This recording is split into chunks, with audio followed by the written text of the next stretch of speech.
Hello and welcome back to the garden.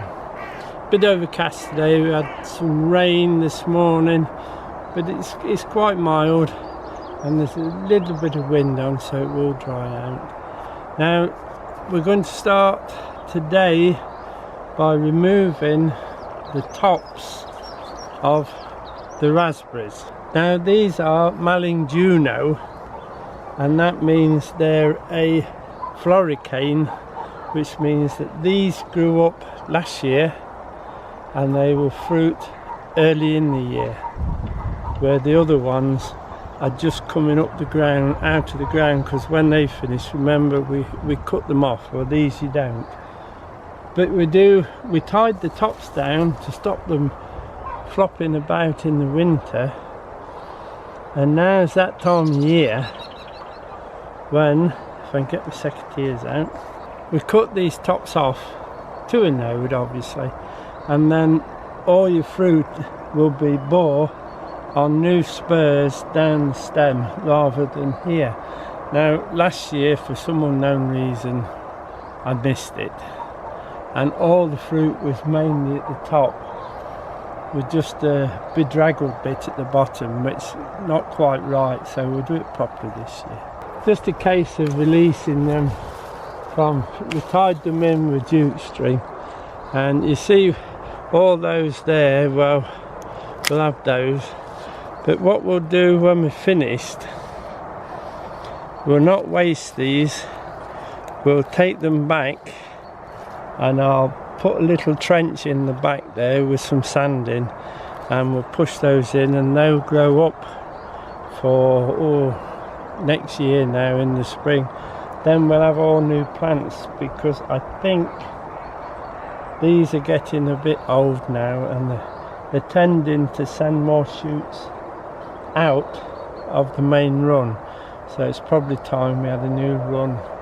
So we'll use these plants, it's a good fruiter, so we'll save these, we'll take cuttings and then do it, but we'll show you that in a moment.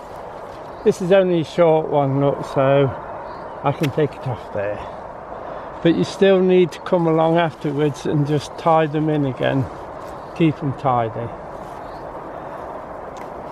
If you look at some of these, like that one, look, the frost and the wind's taken the top out of that one anyway, but there's still a cut in there. Just work along. That's a good long one, yeah. Might get two out of that one.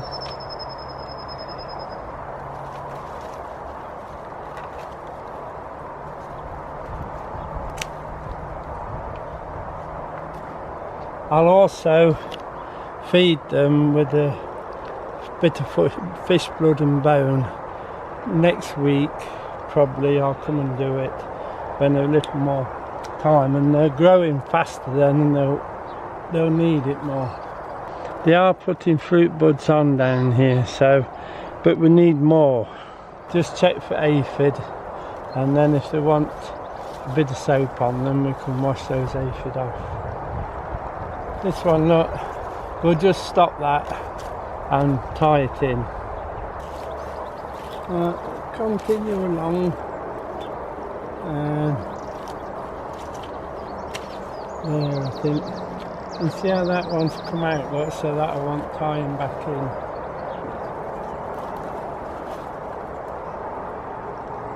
That one, there.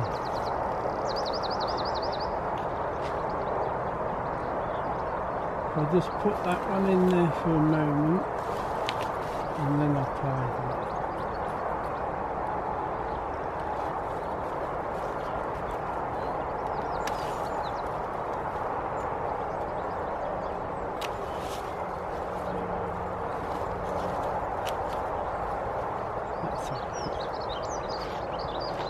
It looks a bit drastic because you're cutting all the tops off, and there are flower buds up here, but the benefit will be later on when you get a lot better crop from below.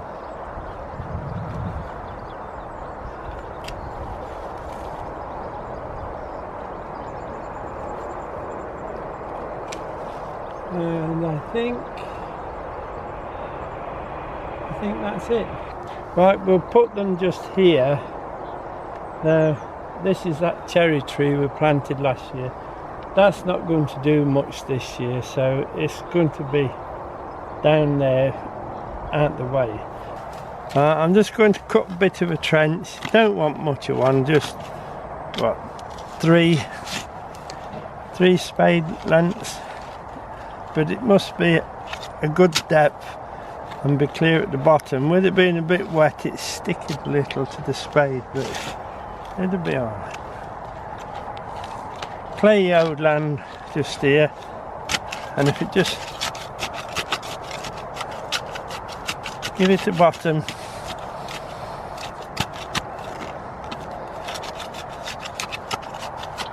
right. I get the cuttings and a bucket of sand. It's just grit sand.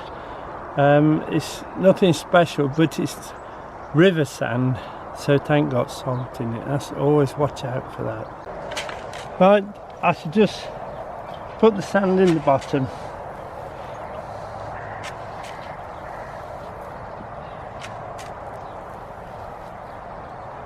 Just a few handfuls like that, and then we'll do the cutting.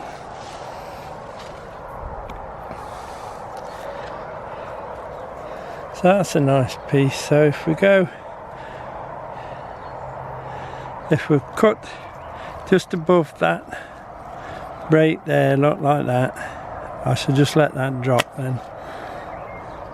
Now, if that's the top, you cut it at an angle. This is the bottom, and so we'll do it just below that node there. So we'll cut this one straight, so you're flat at the bottom, sharp at the top, so you always know which way to put them in. Right, I should make a mess and just drop them down there and tidy up later.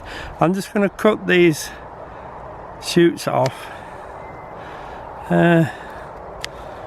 halfway. Good pair of sharp secateurs. There's a stick there that's broken, so that's what we're aiming for. Now, what I do then, you can do this with the secateurs if they're sharp, or if not, you'll have to get a knife and just like that, just take that off. That exposes the cambium layer, so it'll root a bit quicker. No rooting powder on these. You can if you want, but I won't. And what you do, put them into that sand like that. Right, I'll just show you another one. This is a bit bigger, you see, so that's the bottom. Nice sharp top. Now the chances are, while they're growing a little bit, you might lose these leaves, but don't worry, they will bud out again. Then take these off, same as before.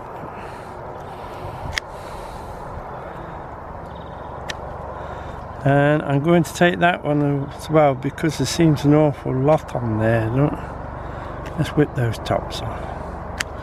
That's better, I like that. Straight across the bottom,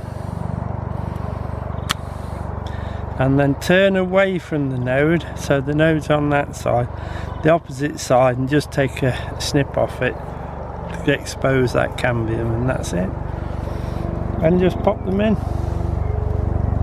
Right, I'll do the rest that we've took as cut-offs, and then I'll come back to you for filling up with sand. Now I got 10 cuttings in there to root, and what I'll do now is I'll backfill with the sand right to the top of the trench, press them nice and tight, and just leave them. If I'm about with the watering can, that I don't come in here very often with watering can, but if I did, I'd make sure they had a drink of water in the real summer. Now at the moment it's not so bad. This gooseberry is a cutting that I took, and I did more or less the same thing as what we've just done. As you can see, it's come up on its stalk. Now eventually that will be moved down the garden, because the old way to grow gooseberries was on a leg and then the bush, so it's not so difficult to pick the fruit. So eventually that will be moved. Just a case of filling up right to the top. Just hold that one straight now.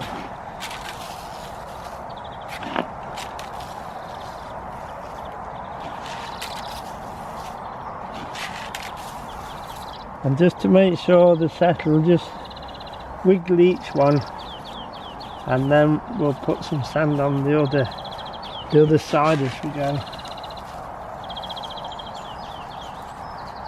Just push it in.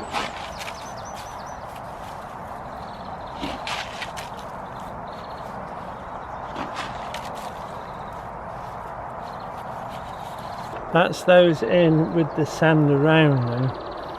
Now we use sand because they're like all the hardwood cuttings that you take and put straight into the garden itself.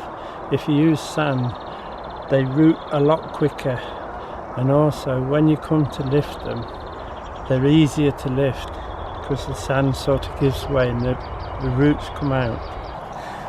Right, that's them all in, and I just go along now. You can do it with your foot if you wish, but there you are, look. Nice and tight.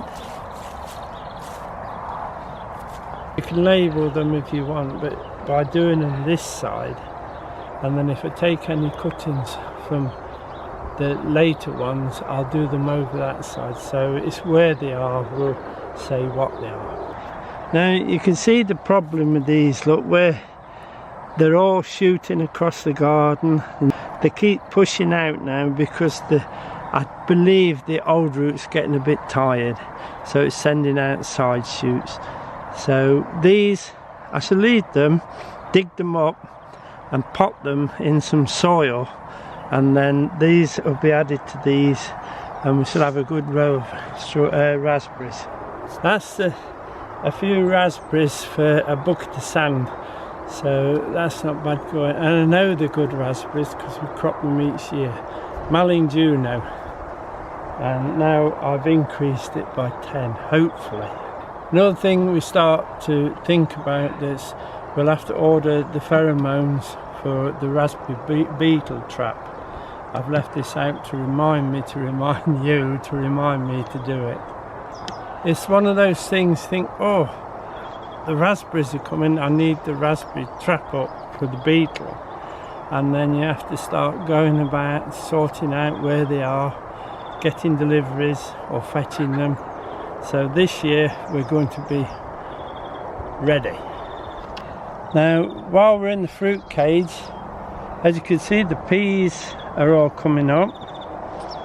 I didn't expect them yet, but they're all up and doing quite well. Now every morning for the last week we've been white over with frost, and they still managed to keep coming. So, but what we'll do is the ones that we put into the root trainers, they'll finish this row off across, so we'll finish up with 2 rows. Now we'll take you down the garden now to show you how we're progressing with the tunnels and the insect mesh. I have been building the frames for the mesh tunnels. I've got this far, there's another one over there. That'll be net though, not mesh. So I've got 2, this is 2, 3 more to put the insect mesh on, and 1 for netting, but I'll show you the ones I've done. Now I did get the mesh over the carrots and the parsnips. If you remember, I popped the net on just to keep the keep the sparrows off. Now I've put the proper net on, so that will be like that for the season. Might have to lift it a couple of times to weed it, but we do all the nets. So that one over there, the tall one, we use for Brussels sprouts. It was on this plot last year, but now it's moved up one, and that's done until we get to our last frost day, and then we'll pop the Brussels in. That's one of the celery and celeriac tunnels I'm going to use. Nice little tunnel, that's useful. Now I'm very tempted to start putting some plants in. especially the onions, etc., and the Brussels. But I'm 2 weeks to go, so I'm going to hold on. I've put them in before and I'm putting fleeces on them.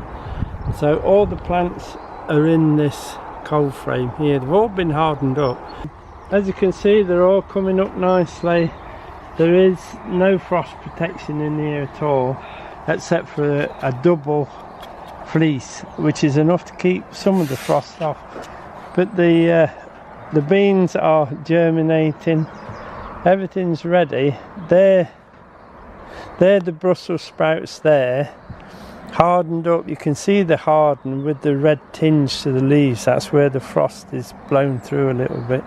Broad beans ready, they can go out any time, but we'll just hold them for a moment. Some of these onions could go in, but 2 weeks we'll save them.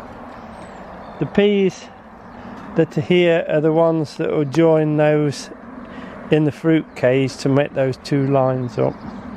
It looks well. There's even a bit of lettuce there hardening up a little. It'll be in for 2 or 3 days. And the rosemary's doing well. It's I like putting rosemary in for the bees, because even at this time of year we find all the big bumblebees or humblebees all around them getting some nectar. And I do like to, I've got quite, there's one there now, look.